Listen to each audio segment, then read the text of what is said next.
Maharashtra news, जागा विचारांची, दिशा नव्या महाराष्ट्राची। आपण पाहत आहात GD9 महाराष्ट्र न्यूज। आरोग्याची खात्री, सेवेत तत्पर येवला शहरातील विश्वासार्ह नाव डॉक्टर साळुंखे यांचं अनिरुद्ध मल्टी स्पेशालिटी हॉस्पिटल येथे उपलब्ध आहेत अत्याधुनिक सुविधा, CT scan, colour sonography, digital X-ray, ICU, NICU, सुसज्ज ऑपरेशन थिएटर, फिजिओथेरपी, किमोथेरपी, स्त्रीरोग व प्रसूती विभाग, यूरोलॉजी विभाग, एंडोस्कोपी व कोलोनोस्कोपी, हाडांचे ऑर्थोपेडिक विभाग, कॅन्सर शस्त्रक्रिया, मेंदू व मणक्यावरील शस्त्रक्रिया तसेच मूत्रपिंडातील खड्यांच्या शस्त्रक्रिया, याशिवाय आयुष्यमान भारत प्रधानमंत्री जन आरोग्य योजना, महात्मा ज्योतिराव फुले जन आरोग्य योजना आणि मुख्यमंत्री सहायता निधी यांसारख्या विविध शासकीय योजनांचा लाभ उपलब्ध। आणि आता उज्ज्वल करिअरसाठी अनिरुद्ध नर्सिंग कॉलेज येवला येथे बेसिक BSc नर्सिंग प्रवेश प्रक्रिया सुरू आहे। आधुनिक कॅम्पस, अनुभवी प्राध्यापक, सुसज्ज प्रयोगशाळा आणि दर्जेदार शिक्षणाची हमी। आजच संपर्क साधा। अनिरुद्ध मल्टी स्पेशालिटी हॉस्पिटल आणि अनिरुद्ध नर्सिंग कॉलेज येवला। तंदुरुस्त आरोग्य, उज्ज्वल भविष्य। तुम्ही डायरेक्ट होता स्टार्ट करा। 38 गाव प्रादेशिक पाणी पुरवठा योजना येवला तालुका, आम्ही जे आपले या ठिकाणी सगळ्यांना बोलवलं या संदर्भात पाणीपट्टी जी वाढवली दर त्या संदर्भामध्ये आपण एक खुलासा या ठिकाणी करतोय सगळ्यांना। आम्ही त्याचं नियोजन कसं केलं होतं का जानेवारी 2016 नंतर म्हणजे 10-11 वर्ष झाली तशी आपण कुठलीही पाणीपट्टीची वाढ या ठिकाणी केलेली नव्हती। त्यानंतर ज्या आपला कोविड आला, कोविडमध्ये वसुलीचा थोडा प्रॉब्लेम झाला, कोविडमध्ये काही ग्रामपंचायतीची वसुली कमी झाली। त्याच्यानंतर विचार झाला का वीज बिलाचा मेन मुद्दा जो होता का वीज बिल आपलं 52% वीज बिलाची वाढ झाली। ती वाढ आज बघता ती योजना शक्यच नव्हतं आपण पाणीपट्टी वाढवल्याशिवाय। त्यानंतर जे साहेबांनी सोलर लावलं की ही योजना आजपर्यंत जी चालली की याच्यात जर खरं श्रेय असेल तरी भुजबळ साहेबांचं आहे। भुजबळ साहेबांनी सोलर त्या ठिकाणी बसवलं। सोलर बसवल्यामुळं लाईट बिल आपलं कमी झालं, परंतु त्या पट्टीमध्ये आजच्या तुलनेत 2026 मध्ये 52% वीज बिल वाढलेलं आहे। ते वीज बिल जे वाढलंय तर ते 7 लाखाच्या पर गेलंय। त्याचे आपल्याकडे सगळे तुमच्याकडं बिल आहे, आपल्याकडे जे लाईट बिल होतं हे 1-1.5 लाख रुपये 2 लाखापर्यंत होतं। जे सोलर जे म्हणता भुजबळ साहेबांचे मंत्रालयात त्याच्या मिटिंग घेतल्या, सोलर बसवलं, परंतु सोलर रात्री त्याचा उपयोग होत नाही। आणि MECBने आपलं सोलरचं त्यांना जे जाणारं युनिट आहे त्याच्यावर पण त्यांनी आकारले का 3 रुपये पर युनिट आकारलेलं आहे, म्हणून ते बिल आम्हाला आज भरणं शक्य नाही। म्हणजे सगळा एकंदरीत खर्च बघता 41-42% वाढ झाली। आणि जलसंपदा विभागाचा जो विषय आहे, पट्टीचा जो पट्टी वाढली जलसंपदा विभागाची, आपले 3 यामध्ये हंगाम असता त्यांनी आपल्याला काय केलं ठेवलं त्या याच्यामध्ये आपल्याला त्यांनी दुपटीची वाढ केली। कशामुळे केली तर बिगर सिंचन असल्यामुळं। म्हणून आपला रब्बी हंगाम असेल, त्याच्यानंतर रब्बी आहे आणि खरीप आहे आणि उन्हाळा हंगाम हे वेगवेगळे बिल येतात। 20 लाख रुपये आपलं वर्षाला त्या ठिकाणी त्यांचाच बिल त्या ठिकाणी भरावं लागतं। आणि दुसरा मुद्दा याच्यात असा होतो का आम्ही जुलै 2026च्या तुलनेत विचार केला का आमचा जो सगळा वसुलीचा आणि टोटल खर्च ताळमेळ जो घेतलाय तर आम्ही जी आकारली आहे ती 9,23,000 रुपये जुलै 2026 ची, आणि खर्च आम्हाला येतो 11,37,000 रुपये। तो जर विचार केला तर 2,14,000 रुपये जुलैमध्ये ती लॉस मध्ये दिसतं। हा जर निर्णय घेतला नाही तर योजना लगेच बंद पडू शकते। म्हणून हा जो निर्णय घेतला हा तात्काळ घेतला आणि सगळ्या ग्रामपंचायतीला त्या संदर्भात आपण नोटीस दिलंय। कुठल्याही ग्रामपंचायतीचा कोणाचा फोन आला नाही, कोणाचा पत्र आला नाही। आणि पट्टी वाढली किती आहे का प्रत्येक या ठिकाणी 1 लाख लिटर पाण्याला 300 रुपये पट्टी वाढली। आणि एक गाव 5 टाक्या पाणी घेतं म्हणजे गावाला 1500 रुपये पट्टी वाढली। म्हणजे घराच्या तुलनेत वाढली तर 5 रुपये 10 रुपयाच्या पुढे पट्टी वाढणार नाही। काही ग्रामपंचायतीनं ती पट्टी आज 80 रुपये महिना आहे, काही 150 रुपये महिना आहे। या संदर्भात BDO साहेबांना आम्ही पंचायत समिती बोलून त्या ठिकाणी सगळे प्रशासक आहे त्या ठिकाणी सगळ्या त्या ठिकाणचे ग्रामसेवक असतील, ज्या ठिकाणचे काही प्रशासक असतील त्यांना बोलवलं, BDO साहेबांकडे मिटिंग घेतली, त्याचा खुलासा सगळ्यांना केला। त्या ठिकाणी आम्हाला कोणी असं म्हणलं नाही की पट्टी तुम्ही वाढू नका, का एवढी का वाढवत आहे, आपण 11 वर्षात पट्टी वाढवली नव्हती, त्या टायमाला त्याची गरज नव्हती, काही चालत होतं। दुसरा सगळ्यात महत्वाचा मुद्दा असा झाला की आपल्याला जे शासनाकडे 50% बिलाचा परतावा येत होता तो परतावा आज आपल्याकडे 70 लाख रुपये त्या घेणं होतं, पण ती शासनाची स्कीम बंद केली। स्कीम बंद झाल्यामुळं तो परतावा आपला याच्या रद्द झाला। ते झाला असताना तिथं अजून मुद्दा असा मांडला का आपण तुम्हाला सांगायला हरकत नाही का आपण 4 वर्ष झाले कुठलाही प्रकारचा 1 रुपयाही त्या लिकेजवर खर्च केलेला नाही 4 वर्षात। बाकी योजना बघितलं तर 3 लाख रुपये 4 लाख रुपये वर्षाचा मेंटेनन्स खर्च आहे. आम्ही या ठिकाणी तुम्हाला सांगायला हरकत नाही का इतके मोठे मोठे त्यात खर्च केले. तिथं पाईपलाईन नाही, 210 किलोमीटरची पाईपलाईन आहे. 210 किलोमीटरची पाईपलाईन असताना त्यामध्ये 90 किलोमीटरची DI ची पाईपलाईन आहे. 110 किलोमीटरची PUC पाईपलाईन आहे आणि ती PUC पाईपलाईन असताना हे जे तुमच्या समोरचे फोटो आहे, तरी 4 वर्षात आम्ही कुठला 1 रुपयाचाही त्या लिकेजवर खर्च केलेला नाही. त्यांनी जर तुम्हाला कोणी सांगितलं असेल की या गोष्टीमध्ये का डबल बिल काढले, आम्ही 1 रुपया खर्चच केला तर बिल डबल काढण्याचा मुद्दाच कुठं आला नाही. यामध्ये भुजबळ साहेब या ठिकाणी जर आले तर पहिलं विचारता किती गावांना पाणी पुरवठा चालू आहे, गावाचं पाणी किती शिल्लक आहे, तुमचं काय कुठली अडचण आहे. गावच्या महिलांकडे जर गेलं जर बघितलं गावामध्ये तर लोकांना नाव घेता किती का ही योजना महाराष्ट्रात नाही तर देशात गाजलेली आहे. हैदराबाद सारख्या सरकारने, तेलंगणा सरकारने आम्हाला त्या ठिकाणी बोलवलं गेलं होतं. या योजनेच्या धर्तीवर बाकी योजना झाल्या पाहिजे. आपण या संदर्भात सगळा वेळोवेळी खुलासा पण केलाय आणि एकमेव फक्त मी तर असं सांगेल, गावातल्या महिला असं म्हणतात का नळापर्यंत जे पाणी पोहोचतं याचं सगळं श्रेय फक्त भुजबळ साहेबांना जातंय. अशी इतके दिवस ही कुठली योजना चालू शकत नव्हती. याला शासनाचा 1 रुपयाही न मिळता ही योजना चालतीये. आपल्यामुळे किती दुष्काळ झाले, किती पाणी नाही आलं, किती टँकर गावांना चालू आहे. नळापर्यंत जे पाणी पोहोचतं तर आज गावाकडे जर गेलं तर लोक मळ्यातून गावात पाणी आणत होते, आज लोक गावातून मळ्यात पाणी घेऊन जाता. ही कृपा फक्त भुजबळ साहेबांची आहे. म्हणून साहेब आम्हाला आल्यानंतर पहिले सांगता, बाबा अरे तुझं काय अडचण आहे, पाण्याचा काय प्रॉब्लेम आहे, तळ्यात किती पाणी शिल्लक आहे, किती दिवस पुरणार आहे, याचा जो पाठपुरावा ते करता. आता सुद्धा साहेबांच्या आम्ही लक्षात आणून दिल्यानंतर साहेबांनी परत सोलरची यामध्ये मागणी केली आहे. सोलर पण आपण साहेबांच्या माध्यमातून सोलर पण या ठिकाणी आपल्याला परत उपलब्ध होणार आहे. म्हणून असं जे काही कोणी मांडलं असेल तर हे अजिबात असं काही याच्यामध्ये कुठलंही विषय नाही आणि 100 रुपयाची दुरुस्ती पण आम्ही यामध्ये घेतलेली नाहीये. यामध्ये तुम्हाला सांगायला हरकत नाही का तुम्ही जे सांगितलं का 90 किलोमीटरची DI ची लाईन आहे, PUC 110 किलोमीटर आणि CI ची 100 किलोमीटर, हे 10 किलोमीटर अशी 210 किलोमीटरची पाईपलाईन आपली. म्हणून असा काही जी दरवाढचा मुद्दा होता तो न केला तर योजना या ठिकाणी चालू शकत नव्हती. आणि योजनाचे रेट वाढलेली हे फक्त 300 रुपये, 1 पैसा पर लिटरला पाण्याचा खर्च, 1 पैसा पर लिटर. आणि बाकी महागाईची तुलनेचा विचार जर केला, आपली महागाई पेट्रोल असेल वा बाकी तुम्ही विचार करा तर रेट कुठं कांद्याला भेटलेले आहे. या महागाईच्या तुलनेत 11 वर्षात आपण कुठलीही वाढ केली नाही. आणि समितीचं आपण या ठिकाणी ऑडिट रिपोर्ट आहे, आम्ही दर वर्षाला याचं ऑडिट होतं. हे सगळे ऑडिट रिपोर्ट हे सगळं तुमच्या समोर या ठिकाणी मांडणार आहे आम्ही, त्याचे खुलासा या ठिकाणी तुम्हाला करणार आहे. आणि आज रोजी समितीला कुठलं ऑफिस नाही बसायला, संगणक सुद्धा नाही योजनेला घेतलं. आम्ही कुठेतरी पंचायत समितीला कर्मचारी बसून बिल तयार केले जातात. आणि प्रत्येक ठिकाणी कुठल्याही 15 वर्षात आम्ही अध्यक्ष असतील, उपाध्यक्ष असतील, 1 रुपयाचंही कशाला कोणाला मानधन घेतलेलं नाही.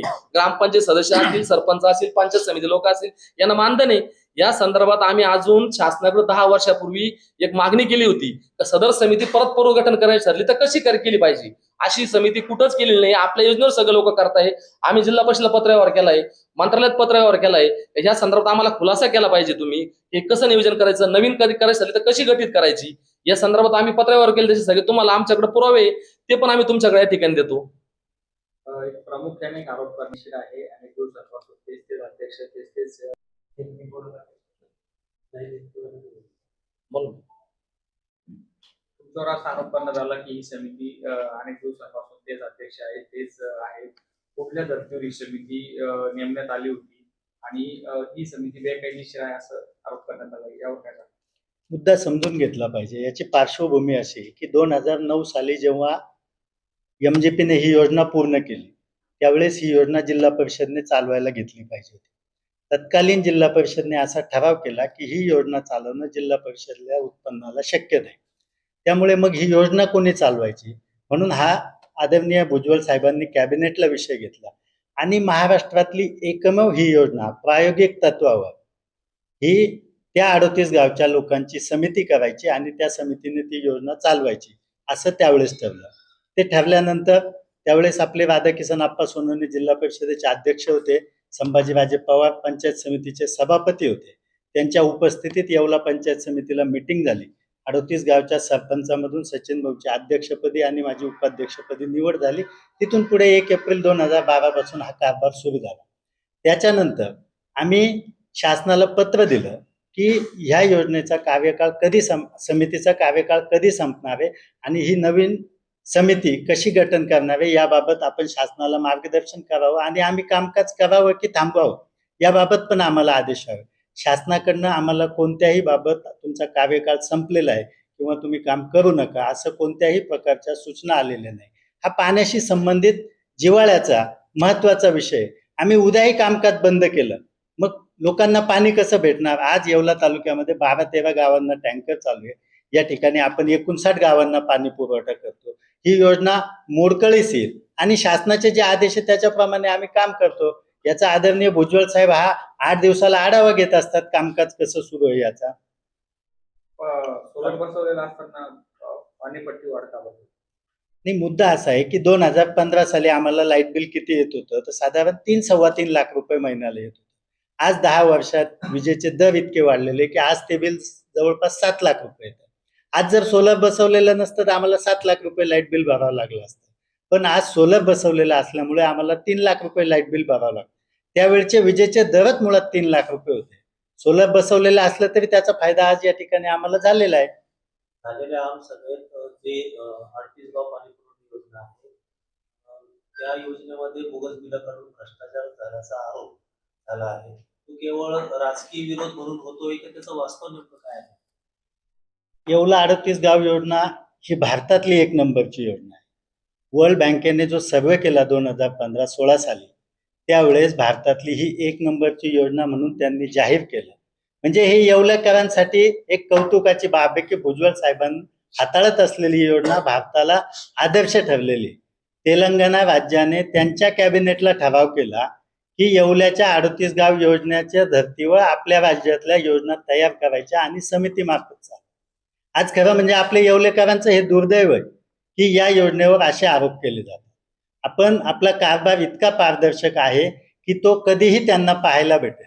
आम्ही जर ठरवलं असतं तर आम्ही त्या ठिकाणी चांगलं ऑफिस तयार केलं असतं, तिथं खर्च करायला पैसे होते. गेल्या 15-16 वर्षाच्या इतिहासात आम्ही बसायला साधी 1500 रुपयाची खुर्ची सुद्धा त्या ठिकाणी घेतली नाही. आम्हाला कोणत्याही प्रकारचं समितीला त्या ठिकाणी मानधन नाही. फक्त भुजबळ साहेबांचे जे आदेश आहेत की आपल्याला ही पाणी योजना सुरू ठेवायची, ही देशाला आदर्श ठरलेली योजना आहे, त्याच्याप्रमाणे आम्ही त्या ठिकाणी काम करतोय.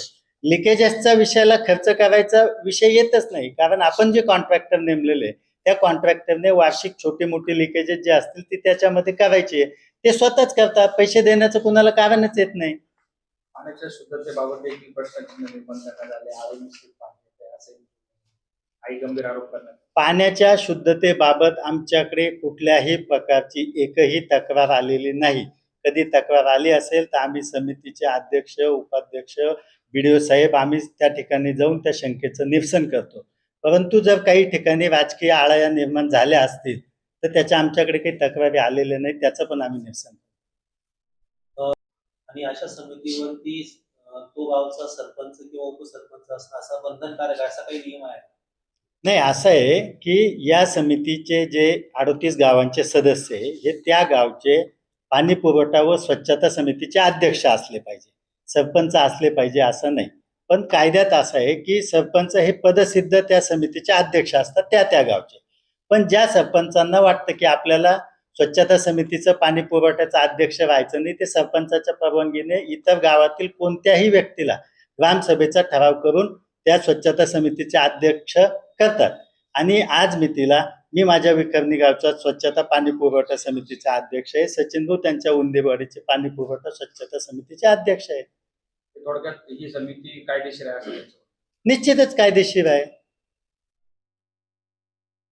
आणि आदर्श आहे.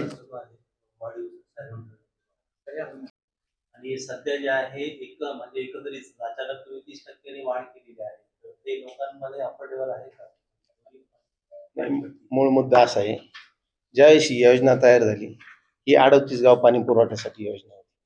परंतु ज्यावेळेस एक गावाची डिमांड वाढत गेली, लोक भुजबळ साहेबांकडे ते साहेब आमचं गाव जोडलं पाहिजे, आमच्या गावावरून पाईपलाईन गेलेली, आमचं गाव ऍड केलं पाहिजे, आमची वस्ती ऍड केली पाहिजे, असं करता करता आज माझ्या माहितीनुसार 62 गाव झाले. ज्यावेळेस 62 गाव झाले त्यावेळेस त्या फिल्ट्रेशन प्लॅन्टची कॅपॅसिटी वाढवणं भाग पडलं. त्या मोटर जिथं 4 तास चालायची ती आज 8 तास चालती, 10 तास चालती, 12 तास पाणी फिल्टर व्हायला लागतं. आणि आज त्याच्यामुळे नियमाप्रमाणे ती वीज बिल वाढणार आहे. आणि यांनी सांगितल्याप्रमाणे ती वस्तुस्थिती बरोबर आहे. पूर्वी ह्या योजनेसाठी 50% जिल्हा परिषद अनुदान द्यायची, ते लाईट बिल यायचं. उदाहरणार्थ यांना 3 लाख रुपये लाईट बिल येत असेल तर 1.5 लाख रुपये जिल्हा परिषद द्यायची, शासनाकडून यायचे, 1.5 लाख रुपये यांना भरावं लागायचे. त्याच्यामुळे यांना ह्या योजनेचं काही वाटलं नाही. परंतु अचानक शासनाने ज्यावेळेस 50% पैसे देणं बंद केलं, आणि आडवती गावचे 62 गावं झाले. 62 गावं झाल्यामुळे ते योजनेवरती लोड वाढला म्हणजे फिल्ट्रेशन वाढलं म्हणजे पाण्याची डिमांड वाढली. ज्या 38 गावाला पाणी लागत होतं, समजा एका वेळेस तलाव भरला तर 4 महिने पाणी पुरणार होतं, त्या ठिकाणी 62 गावं झाल्यामुळे ते 2 महिनेच पाणी पुरायला लागलं. म्हणजे हा त्याचा परिणाम असा झाला की इरिगेशनची पाणीपट्टी वाढली.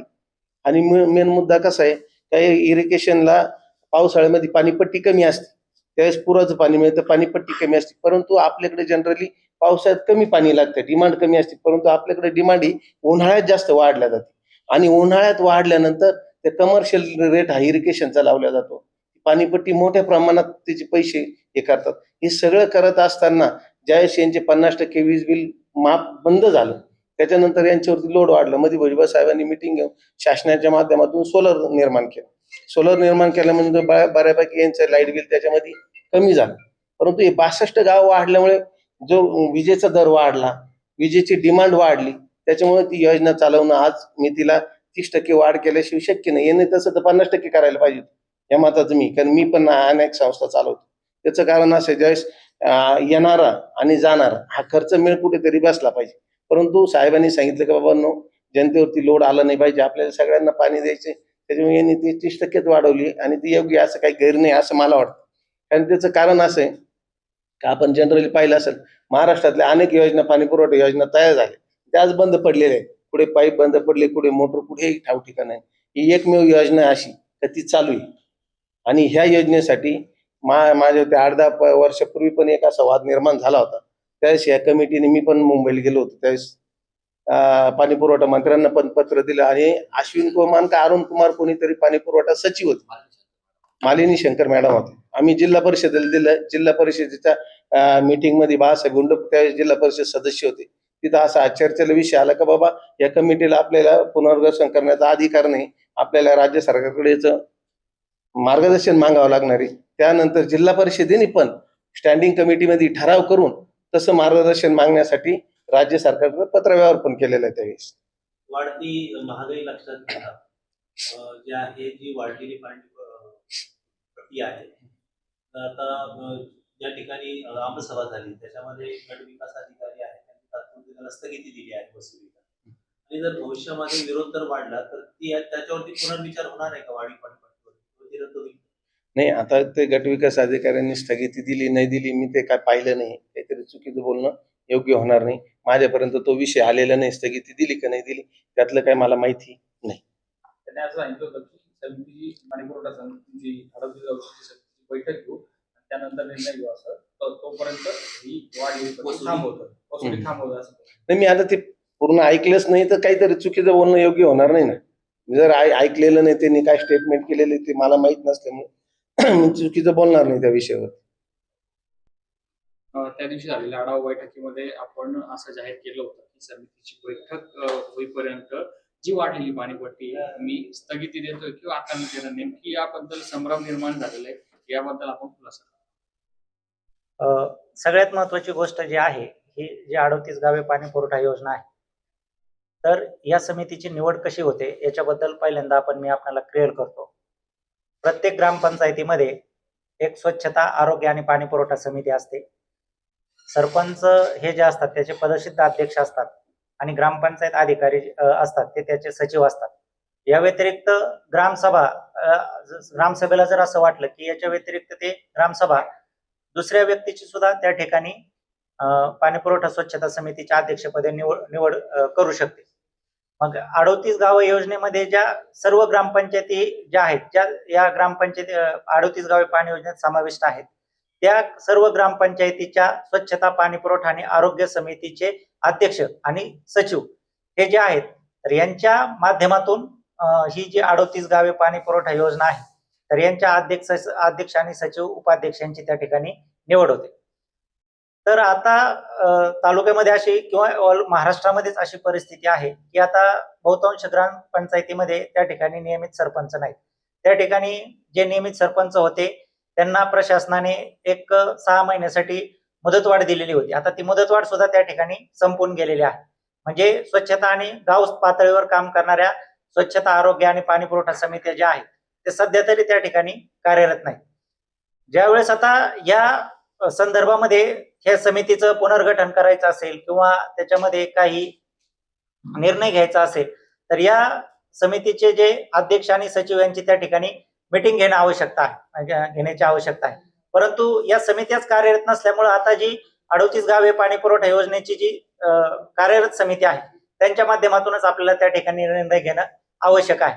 त्याच्यामुळे भविष्यात ज्यावेळेस निवडणुका होतील आणि निवडणुकीच्या माध्यमातून त्या ठिकाणी सरपंच त्या पदावर बसतील त्यावेळेस आम्ही त्या आरोग्य पाणी पुरवठा आणि स्वच्छता समित्या ज्या आहेत तर त्यांची निवड झाल्यानंतर तालुका पातळीवरती आम्ही आणि दुसरी गोष्ट अशी आहे की या समितीच्या पुनर्गठनाच्या संदर्भामध्ये ऑलरेडी शासनाला आपण त्या ठिकाणी मार्गदर्शन मागवलेलं आहे. ते मार्गदर्शन पण आपल्याला त्या ठिकाणी मिळालेलं नाही. तर आम्ही परत एकदा शासनाला रिमाइंडर पाठवू आणि या समित्यांचं पुनर्गठन कसं करायचं तर याच्या संदर्भात शासनाला परत मार्गदर्शन मागू आणि शासनाकडून मार्गदर्शन मिळाल्यानंतर त्या ठिकाणी आम्ही समितीचं पुनर्गठन करण्यासंदर्भातची प्रक्रिया करू. आणि दुसरा जो मुद्दा आहे की स्थगिती दिली तर सध्या जर 38 गावे पाणी योजनेचा एकूण जर खर्च बघितला तर वीज बिलामध्ये जवळजवळ 51% त्या ठिकाणी वाढ झालेली आहे आणि योजनेचा एकूण खर्च जो आहे तो 40% त्या ठिकाणी वाढलेला आहे.